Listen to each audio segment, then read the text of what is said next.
జుట్టు ఊడటంతోటి బాధపడుతున్నారా? వెంట్రుకలు ఊడిపై మాడు కనిపించి స్కాల్ప్ విజిబిలిటీ పెరగటంతోటి కాన్ఫిడెన్స్ తగ్గుతుందా? వెంట్రుకలు ఎలా పెరుగుతాయి, అసలు ఎందుకు ఇలా పల్చగా అవుతాయి అనే దాని గురించి ఇవాళ తెలుసుకుందాం.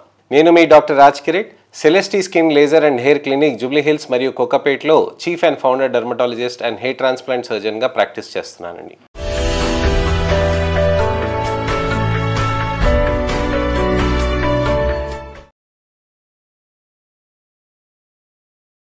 ఇవాళ వెంట్రుకలు ఎందుకు ఊడిపోవటం అనేది ఉంటుందని, అలానే వెంట్రుకలు పల్చగవటం, ఈ రెండిటికి తేడా ఏంటి అనే దాని గురించి వివరిస్తానండి. హెయిర్ థిన్నింగ్, హెయిర్ లాస్ అనేటివి రెండు వివిధ రకాలైన ప్రాబ్లమ్స్ అండి. హెయిర్ థిన్నింగ్ అనేది మీకు వెంట్రుకలు పల్చగవటం, జుట్టు పల్చగా అయిపోయి మీకు విపరీతంగా మాడు కనిపించటం, లేక హెయిర్ లైన్ రిసీడింగ్ కావటం, అది హెయిర్ థిన్నింగ్ అంటే మేల్ ప్యాటర్న్ బాల్డ్నెస్కి సంకేతం. అదే టీలోజియన్ ఎఫ్లూవియం అంటే హెయిర్ లాస్. హెయిర్ లాస్ అంటే వెంట్రుకలు ఇలా ఊడిపోవటం అనమాట, విపరీతంగా ఊడిపోవటం. చాలా మందికి ఇలా జుట్టులో చేతులు ఇలా పెట్టి ఇలా అనగానే మొత్తం వెంట్రుకలు అనేటివి వస్తూ ఉంటాయి. అలాంటి దాన్ని టీలోజియన్ ఎఫ్లూవియం అని అంటారు. ఇది మేల్ ప్యాటర్న్ బాల్డ్నెస్గా మగవాళ్ళలో హెయిర్ థిన్నింగ్ అని అంటారు. అలానే ఆడవాళ్ళలో ఫీమేల్ ప్యాటర్న్ హెయిర్ లాస్ అంటే రెండు ఓవర్లాప్గా ఉంటుందన్నమాట. అంటే ఫీమేల్ ప్యాటర్న్ బాల్డ్నెస్ ఉంటుంది, ఫీమేల్ ప్యాటర్న్ టీలోజియన్ ఎఫ్లూవియం కూడా ఉంటుంది. సో అలా వాళ్ళకు ఉన్నప్పుడు, దాని ఓవర్లాప్ ఉన్నప్పుడు రెండు విధాలుగా హెయిర్ థిన్నింగ్, హెయిర్ లాస్ ఉంటుంది అనమాట. మరి హెయిర్ థిన్నింగ్ అనేది మగవాళ్ళలో ఎక్కడెక్కడ అవుతుంది, ఎలా అవుతుంది అనేది మనం తెలుసుకోవాలి. హెయిర్ థిన్నింగ్ అనేది మనకి నుదుటి పైన ఉన్న హెయిర్ లైన్ నుంచి మొదలెట్టి మనకి వెనకాల ఉన్నంత వరకు హెయిర్ థిన్నింగ్ అనేది జరగవచ్చండి. ఇది 40 ఏళ్ళు 45 ఏళ్ళు దాటినాక ఎప్పుడైనా రావచ్చు. యూజువల్గా యంగ్ ఏజ్లో రాదు. కానీ ఇప్పుడు కరెంట్ ట్రెండ్ ఏంటంటే మేము చూస్తుంది అప్రైజ్ అంటే ఎక్కువ అనేది మేము యంగ్స్టర్స్లో కనిపిస్తుంది బట్టతలలో. మేల్ ప్యాటర్న్ బాల్డ్నెస్ అనేది మనకి హెయిర్ థిన్నింగ్ అనేది యంగ్స్టర్స్లో 15, 16, 14 ఏళ్ళకి 12 ఏళ్ళ బాబుకి కూడా నేను చూశాను. సో 12 ఏళ్ళ బాబుకి కూడా ఇక్కడి నుంచి ఇక్కడ దాకా మొత్తం పల్చగా అవ్వటం అనేది చూస్తున్నాను అనమాట. సో ఇలా మనకి హెయిర్ థిన్నింగ్ అనేది అవుతున్నప్పుడు మనం చాలా జాగ్రత్త పడాల్సిన అవసరం ఉంటుంది. సో ఏ వయసులో అయినా మొదలవుతుందండి. 10-12 ఏళ్ళు దాటిన తర్వాత హెయిర్ థిన్నింగ్ అనేది ఎప్పుడైనా మొదలవచ్చు. 50 ఏళ్ళని కాదు, 60 ఏళ్ళని కాదు, 70-80 ఏళ్ళు వాళ్ళకి కూడా వాళ్ళకి హెయిర్ థిన్నింగ్ అనేది జరుగుతూ ఉంటుంది. అయితే 50 ఏళ్ళు 60 ఏళ్ళు దాటిన వాళ్ళకి హెయిర్ థిన్నింగ్ అనేది ఏజింగ్ ప్యాటర్న్లో జరుగుతుంది అనమాట. కానీ ఒకవేళ ఇక్కడి నుంచి ఇక్కడి వరకు ఎప్పుడైనా కానీ వేకెంట్గా అయింది, మనకి ఇక్కడ మొత్తం స్పేస్ ఓపెన్ అయింది అని అంటే మాత్రం అది బట్టతలకి నిదర్శనం. సో బట్టతలకి మనకి ఏ విధంగా వస్తుందనేది నేను చెప్పానండి. అయితే మగవాళ్ళలో ప్యాటర్న్స్ ఎలా ఉంటాయి, ముందు నుంచి వెనక్కి వెళ్తుందా, వెనక నుంచి ముందుకు వస్తుందా అని చాలా మంది డౌట్ అవుతూ ఉంటారు. వెనకాల వర్టెక్స్ మీద అంటే ఈ భాగంలో మనకి ఇక్కడ అనిపిస్తుంది కదండి, అక్కడ ఆ భాగంలో పల్చగా అవుతుంది అని అంటే దాన్ని బాల్డ్నెస్ అని అంటారనమాట. వర్టెక్స్ మీద ఉన్న బాల్డ్నెస్గా అంటారు. అలానే ఇక్కడి నుంచి హెయిర్ లైన్ రిసీడింగ్ అవుతుందని అంటే ఫ్రాంటల్ బాల్డ్నెస్ అని అంటారనమాట. సో ఇలా వెనక్కి అయినా పోవచ్చండి, ఇక్కడి నుంచి ముందుకైనా రావచ్చండి, రెండు కలిసిపోయి అలా కూడా మొత్తం కూడా బట్టతలగా మారచ్చు. అయితే ఇది బట్టతల వెనకాలన్న హెయిర్స్కి ఎందుకు కాదు అని అంటే దానికి అరోమేటేజ్ అని ఎంజైమ్స్ ఒకటి ఉంటాయండి. ఇవి అక్కడ డిహెచ్టి పాత్వేస్ని న్యూట్రలైజ్ చేస్తాయి. అసలు ఈ అరోమేటేజ్ ఎంజైమ్ ఏంటి సార్, డిహెచ్టి పాత్వేస్ ఏంటి, అసలు బట్టతలలు ఎందుకు వస్తాయి అని చాలామంది వచ్చి నన్ను అడుగుతూ ఉంటారు.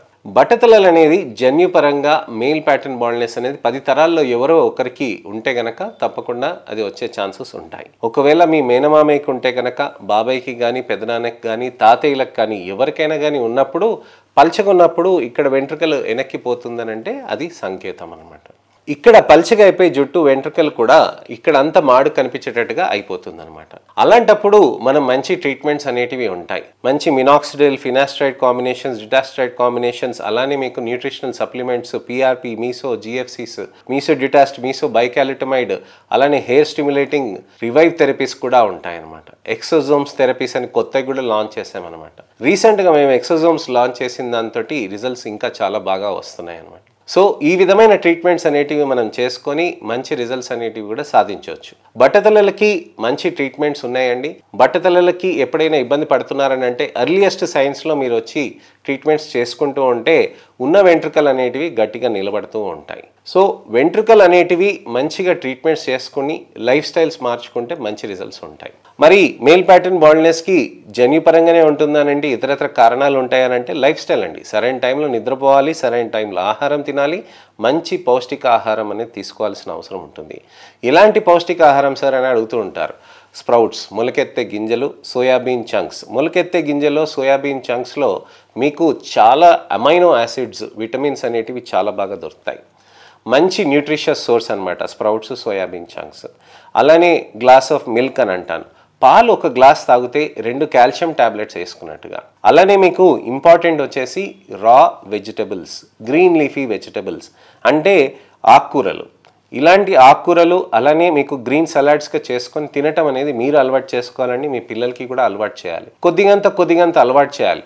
ఒక్కటేసారి గిన్నెనంత తీసుకొచ్చి సాలడ్ తినమని వాళ్ళు తినరు. కొద్దిగంత ఒక చిన్న చెంచడంత, దానంత తర్వాత మెల్లగా అది ఇంక్రీజ్ చేసుకుంటూ వెళ్ళాలి. ఆ సాలడ్స్లో ప్రోటీన్స్ కానీ లేకపోతే ఏదైనా నాన్ వెజ్ ఐటమ్స్ కానీ వేసి దాన్ని కూడా ఇంట్రెస్టింగ్గా చేస్తే దాంతో కూడా పిల్లలు బాగా తిని దాంతో న్యూట్రిషన్ అనేది బాగా పెరుగుతూ ఉంటుంది. గుర్తుపెట్టుకోండి, గ్రీన్ లీఫీ వెజిటబుల్స్, రా ఫ్రూట్స్, రా వెజిటబుల్స్ తింటున్నప్పుడు సరిగ్గా కడుక్కోవాలి. ఎందుకనంటే ఆ నీళ్ళు సరిగా కంటామినేటెడ్ దాంతో పెరుగుతాయి కాబట్టి దాన్ని ఎప్పుడైనా మంచిగా నీట్గా వాష్ చేస్తే అప్పుడు మనకి చర్మంకి కానీ వెంట్రుకలకి కానీ బాగా పనిచేస్తూ అలానే మనకి హెల్తీగా ఉంటుంది. ఇతరత్ర ఇన్ఫెక్షన్స్ అనేటివి రావు. వెజిటబుల్స్లో నేను చెప్పాను కదండి, ఆకుకూరలు అలానే రాడిష్, క్యారెట్, టమాటో ఇలాంటివన్నీ తీసుకుంటూ ఉండాల్సిన అవసరం ఉంటుంది. ఫ్రూట్స్లో ఏవే తీసుకోవాలని అడుగుతూ ఉంటారు చాలామంది.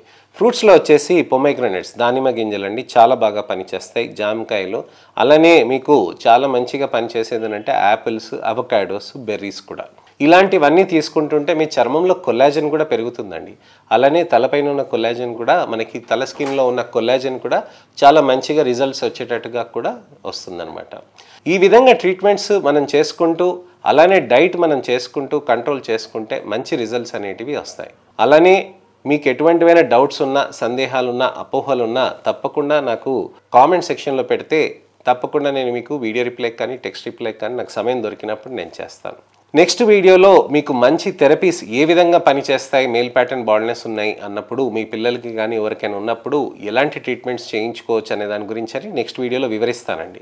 ఈ వీడియోని లైక్ చేసి, షేర్ చేసి, నా ఛానల్ని సబ్స్క్రైబ్ చేసి నోటిఫికేషన్ బటన్ నొక్కి నెక్స్ట్ ఇన్ఫర్మేషనల్ అవేర్నెస్ వీడియోతోటి మళ్ళీ నేను మీ ముందుకు వచ్చేటట్టుగా ప్రయత్నం చేద్దాం. నేను మీ doctor Raj Kireet, Celestee skin laser and hair clinic, Jubilee Hills మరియు కోకాపేట్లో chief and founder dermatologist and hair transplant సర్జన్గా ప్రాక్టీస్ చేస్తున్నాను. నమస్తే.